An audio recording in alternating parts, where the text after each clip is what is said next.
Hello বিয়ার্স, আসসালামু আলাইকুম। আজকে আমি রান্না করব হচ্ছে মাছের মাথা।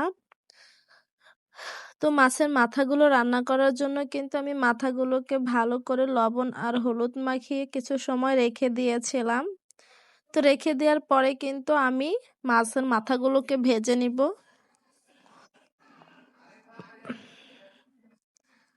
তো মাছের মাথাগুলো কিন্তু এক পাশ ভাজা হয়ে গেছে, এখন এগুলোকে আমি উল্টে দিব।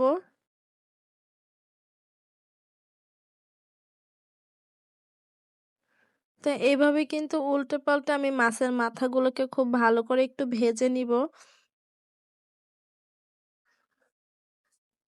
তো এভাবে কিন্তু মাছের মাথা ভেজে রান্না করলে খেতে অনেক বেশি ভালো লাগে। আর আমার মাছের মাথাগুলো কিন্তু ভাজা হয়ে গেছে, এখন আমি তুলে নিব। তো মাছ ভাজার যে অবশিষ্ট তেল ছিল ওই তেলেই কিন্তু আমি রান্না করে নিব। তো তার জন্য কিন্তু আমি এখানে পেঁয়াজ কুচি দিয়ে দিলাম। তো পেঁয়াজ কুচিটা দেওয়ার পরে কিন্তু আমি পেঁয়াজটাকে খুব ভালো করে একটু ভেজে নিব। তো পেঁয়াজটা ভাজা হয়ে গেলে এখানে আমি দিয়ে দিব হচ্ছে পেঁয়াজ বাটা।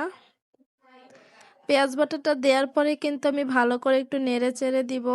তো তারপরে কিন্তু এখানে আমি দিয়ে দিব হচ্ছে মরিচের গুঁড়ো, হলুদের গুঁড়ো, ধনিয়ার গুঁড়ো আর দিয়ে দিব হচ্ছে জিরের গুঁড়ো।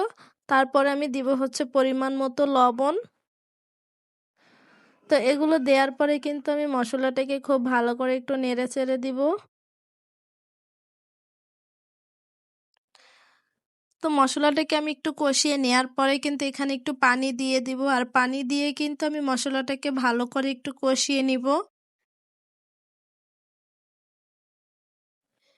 তো দেখতেই পাচ্ছেন আমি কিন্তু পানিটা দেওয়ার পরে কিন্তু মশলাটাকে খুব ভালো করে কষিয়ে নিচ্ছি। আর মশলাটা যত ভালো কষানো হবে তরকারিটা কিন্তু খেতে তত বেশি মজা হবে। তো আমার মশলাটা থেকে কিন্তু তেল ছেড়ে দিয়েছে, তার মানে আমার মশলাটা প্রায় কষানো হয়ে গেছে। তো এই পর্যায়ে কিন্তু আমি আরো ভালো করে একটু কষিয়ে নিব।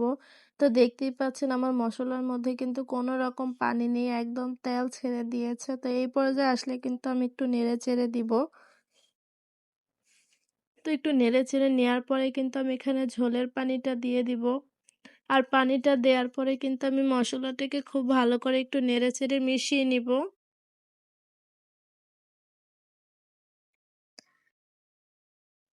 তো আমার মেশানোটা হয়ে গেলে আমি কিছু সময় একটু জাল করে নিব বলক ওঠা পর্যন্ত। তো আমার ঝোলের পানিতে কিন্তু বলক চলে এসেছে, এখন আমি একটু নেড়ে চেড়ে নিব। তো নেড়ে চেড়ে নেওয়ার পরে কিন্তু এখানে ভাজা মাছের মাথাগুলো দিয়ে দিব। তো মাথাগুলো দেওয়ার পরে কিন্তু আমি ঝোলের সাথে ভালো করে একটু মিশিয়ে নিব। তো দেখতেই পাচ্ছেন আমি কিন্তু ঝোলের সাথে খুব ভালো করে একটু নেড়েচেড়ে মিশিয়ে নিচ্ছি। তো এইভাবে মিশিয়ে নেওয়ার পরে কিন্তু আমি আরো প্রায় 5 থেকে 6 মিনিটের মধ্যে একটু রান্না করে নিব। এতে করে কিন্তু মাছের মাথাগুলো একদম নরম হয়ে যাবে আর খেতেও কিন্তু অসম্ভব ভালো লাগবে।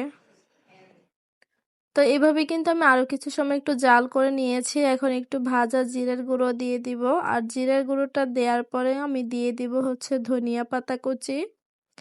তো ধনিয়া পাতা কুচিটা দেওয়ার পরে কিন্তু আমি আরো 2 মিনিটের মতো একটু রান্না করে নিব, এতে কিন্তু ধনিয়া পাতাটা সেদ্ধ হয়ে যাবে। তো সবকিছু দেওয়ার পরে কিন্তু আমি এভাবে একটু নেড়ে চেড়ে দিব।